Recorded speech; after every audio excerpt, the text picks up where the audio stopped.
All right, welcome to the Zone Live. This is the pre-Thanksgiving edition, coming at you a day early this week. We're missing one of our main turkeys, Hayden Henry. He's our Lobo beat guy, but he's taking the day off, and we'll take tomorrow off so he can get ready to do a lot of football over the weekend.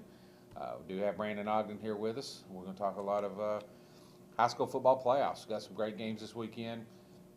Going to start out with Longview, even though they don't play till Saturday. They play at 4 o'clock Saturday in Midlothian against A&M Consolidated. Brandon, just your thoughts real quick, and then we'll hit some numbers on this, but pretty good matchup for the Lobos. Yeah, as much I know about A&M Consolidated is, just from the games they're in Lufkin's district, and they played them earlier this year, so that's a common opponent, and I don't remember the exact numbers, but, Hayden kind of tweeted out the comparisons earlier this week, from when those two teams both played Lufkin, and, I know A&M Consolidated, I know they have a pretty good offense, but the Lobos have a pretty good defense.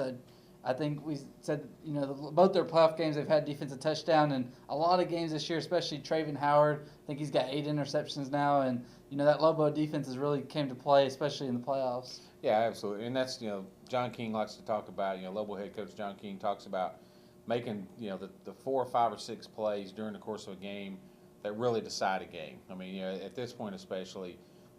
All the teams are good. You're going to have a play or two here and there that really changes the fate of a game, and a lot of times that comes on defense. And to me, that gives Longview an advantage. Just crunching numbers earlier, in 2 playoff games, Longview's come away with 10 turnovers. That's phenomenal. They had 6 last week, 3 interceptions, 3 fumble recoveries. They've scored 3 defensive touchdowns. So I mean, those are momentum changers. It swings momentum.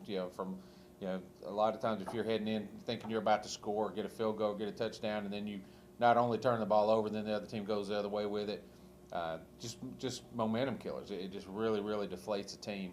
And Longview's just really good at that, especially on defense. The thing I like about Longview is just they can beat you on offense, defense, or special teams. We've talked about this before. Last week, the offense was a little sluggish, but I don't know if you'd say they're sluggish or not, but the weather, I'm sure, played a big factor in that. Longview ended up putting up 27 points again. One of those touchdowns came from the defense, but just so many weapons. Des Chumley can beat you with Dorian Leonard, big time receiver, and then you got Jamichael Hasty. Yeah, this game, we talked common opponents. Again, looking at the numbers, Longview early in the season defeated Lufkin, and I believe that game was 55-30.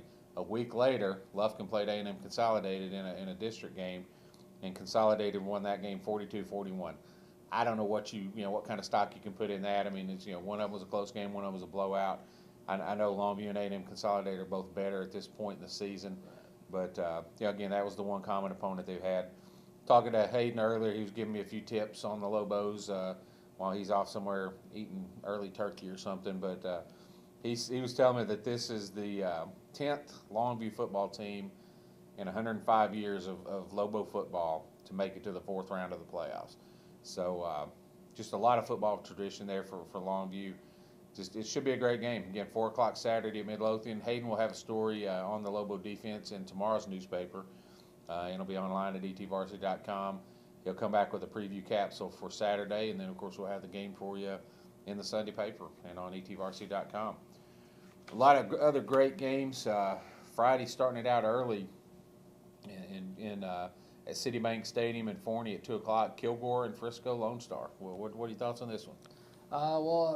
The Bulldogs, obviously, they've been, good all year with, Kevin Justice and that offense. But their defense is also, they had a closer than expected by a lot of people last week, 21-14 over Kaufman. But with Kilgore getting the win and getting to this round, just advancing, and now let's see what happens against Frisco Lone Star. Yeah, I think Kilgore's one of those teams that can just kind of whatever they need to do to win a football game, they can do it. They can blow you out if they, if that opportunity is there. But, I'm sure they were happy to get in there and get out with a 21-14 win. I mean, it's a lot closer than people thought, like you said. But, you win the ball game. Whatever you need to do. And again, in the past, we talked about they can throw the football if they need to, but their bread and butter is running that football. Kevin Justice, 1,300 yards, 26 touchdowns. Juju Brown's, he's approaching 1,000 yards on the ground. Great defense, whatever they need to do. Frisco Lone Star, I'll be honest, don't know a lot about them other than records and what they've done in the past, but this is such a new program. I mean, Kilgore's history goes way, way back. Frisco Lone Star is a fourth-year program. They started out, they were 0-10 their first year.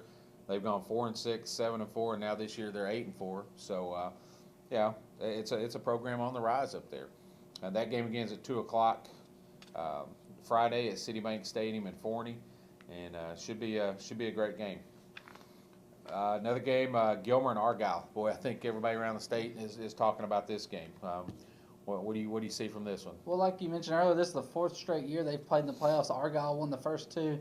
Gilmer got them back last year, and we'll look to do the same again this year. Argyle, they've got some really good, they got a receiver, Ian Sadler. He's already committed to Texas Tech, and he runs the ball a lot too. And then they got Cole Hedlund, their kicker, who's going to Arkansas. He's the national high school record holder for career field goals with 53. Hit 5 in a playoff game a couple weeks ago to set the record, and so. At the 3 level, to have a weapon like that can kick a long field goal, that could play a factor. But Gilmer, they're going to score a lot of points, and they didn't give up any last week. So I think Hayden said the two times he's seen them, they've outscored opponents like 100-something to 0. So the Buckeyes are going to be ready, and so will Argyle. If you don't have an allegiance to a team and you're just looking for a game to go, I think this is the game a lot of people are going to go see. Yeah, absolutely. I mean, this is, again, 12-0 Argyle, 11-1 Gilmer, and a great matchup all across the board. Like we talked about the special teams. Gilmer has traditionally got great kickers. They got another one this year, and Pablo Oliveras. He's got some solid numbers too. And, of course, you got a national record holder on the other side.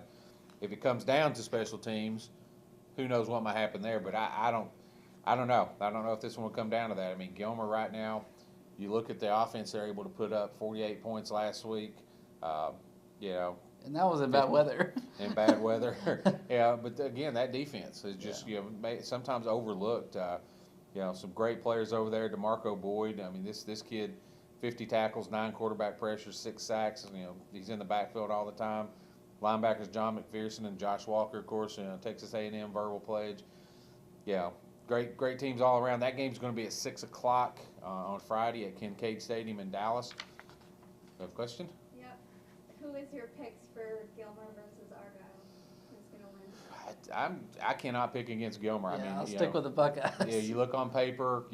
Argyle does scare me. I don't think this will be a 48-0 blowout for the Buckeyes like they've been accustomed to. But I believe that this year, just looking to last year, I thought Gilmer was a year ahead of schedule, making it to the state championship game last year. I believe this is their year to go back and win the thing. So I would definitely pick the Buckeyes. We'll see what happens. All right, moving on a little bit. Carthage and Silsbee, another great game. This one is also a 4 o'clock game. We love these early games. For those of you who don't have to deal with deadlines, sports writers love these early games so we can hit our deadline and get you a little more in-depth story. So pretty excited about this one, but also about the matchup. Carthage and Silsbee. Carthage is playing some great football right now. Yeah, I mean, and the Bulldogs have a lot of weapons, and I've heard Silsbee's pretty good too. The Carthage are 2 receivers, Kilgore and O'Keefe and Rutherford, but they both committed to North Texas this week, so they're going to continue their career together. And but right now, those 2 are 2 main targets for Blake Bogenschutz, and but. Silsbee should provide a good test. Yeah, it's gonna be a great game. Again, you look at Carthage. I think if you could overlook an aspect of the game, I think for Carthage it's the running game. Yeah. Again, Blake Bogenschutz is throwing for 3,100 yards, 45 touchdowns, only 3 interceptions. He's got those 2 great receivers on the outside. He's got a tight end, which these days you don't see much production from a tight end in the offenses that they run. But Marquise Gwynn is a solid prospect at tight end for them. But if you look at him, Tevin Pipkin, this kid's rushed for 1,400 yards, 14 touchdowns. And I saw one of our competitors tweet last week at some point, Tevin Pipkin's got a chance to become Carthage's all-time leading rusher with a solid game. He might need a couple of 100 yards, but he's getting close.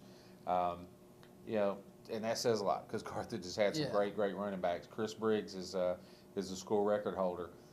So just if you throw in that weapon to go with the passing game that Carthage has, I tell you, they're hard to slow down. Silsbee's athletic; they always are. Should be a great game. And looking forward to that one. That game's going to be played at 4 o'clock at Lamar University in Beaumont. So again, early game. We'll have you a lot of action, stories and updates on that one pretty early on. Moving on a little bit now, White Oak and Newton. This one scares me a little bit for the Roughnecks, but the way White Oak's playing right now, they're on a roll. They're playing great offense, and you just went and did a story on White Oak and their defense and how solid their defense has been. Again, maybe you overlooked that because of the offensive numbers they put up, but you had a chance to go out and watch White Oak practice this week. What did you see from the Roughnecks? Well, the part of practice I watched their offense, and they look really crisp running routes, and they're really good making catches. But that defense, only 2 games this year they've allowed more than 14 points, and one of those was the loss to Tatum, which also the Roughnecks and Coach Jerry Stanford said that game against Tatum made White Oak better. They started out good, but then Tatum came back. Well, Newton's a similar athleticism, and both top 5 teams. Newton's really good, but they're without running back Kevin Shorter, a Texas commit. But Brandon Johnson stepped in. He's rushed for 1,600 yards. So Newton still has a lot of weapons, a lot of athletes. White Oak definitely has their hands full, but it'll be a fun game, and that's when I'll have the pleasure of being there to watch. So I'm ready to see what the Roughnecks can do. Absolutely, it should be a good game. And excited for the Roughnecks. It's the first time that they've gone this deep in the playoffs since 1971. And they've got White Oak's got a great football history. So it's kind of odd to think about that. It's been that long, but they're excited in White Oak about the Roughnecks, and I look for them to have a great game against Newton on that one. That one is a 7:30 game. That one's going to be played at A. Martin Stadium in Lufkin. A couple other big games on our schedule here. For Friday night, we've got Dangerfield and Pottsboro at 7:30. That one's going to be in Paris. Dangerfield Tigers. I would not have picked them to be this far along this time of year, but I don't think I picked them to play for a state championship last year either. It's something about Dangerfield when those kids put on that Dangerfield Tiger uniform, they expect to win, and they expect to go deep in the playoffs. So really excited for Coach Eric Sardinia and the Tigers. That game again, Dangerfield and Pottsboro, 7:30. At Wildcat Stadium in Paris. And then the Wascom Wildcats sitting at 12-0. They're going to play a 12-0 Crawford team. That game is going to be at Lumpkin Stadium in Waxahachie. Waxahachie. I never know if I've said that right or not. But anyway, 7:30 Friday night. Wascom, they've got a chance to do something that I don't know that I've seen in a long time. I don't know if I've seen it in my career. They have a chance to have 4 different kids with 1,000 yards rushing. I've seen 3 before, and I've seen a 2,000-yard rusher and a couple of thousand, but I don't think I've ever seen 4 different kids. They've got Kevin Johnson, Junebug Johnson, one of the best names in East Texas, and Dylan Benton have already passed 1,000 yards, and Trace Carter is approaching. He's 813, so he's got a shot at that. So some good games there. A lot of good games on the horizon. We've talked about the Lobos Saturday, but one more before we have to close it out here. Give the Gladewater Bears a little bit of love here on this one. You'll also be doing this game. What do you think about the Bears? Well, I've really enjoyed watching Gladewater this last couple of weeks in the playoffs, and they got an 11-0 Gainesville team on the horizon. But with Dalen Mack and all the running backs that Gladewater has, James Reese, Marcelo Jackson, Darnell McKnight, Justice Centers. But last week, Dalen Mack, he had carried the ball 13 times before that game, 18 carries, 179 yards, 3 touchdowns last week. Kid's about 310 pounds. He was just out running kids. And so it was really fun to watch. And but Gainesville is really good, and they got a really good running back, Adam Berryman. He's 131 yards away from the 2,000-yard mark. So it's going to be some really good running in that game. But so I guess whatever team can maybe hit a couple play action passes and make some stops, that's the one that's going to be victorious. I tell you, I haven't tell people I haven't paid to watch a football game in 27 years.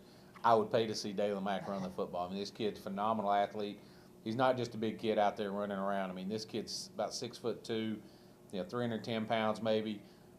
He's playing the entire game, offense and defense, and he's not just running over people. Now, we had a picture in the Longview News Journal of him dragging half the Atlanta team, and he can do that. But from my understanding, he's got quick feet. He's got some speed. He's got a few moves. Again, I would pay to see that kid play.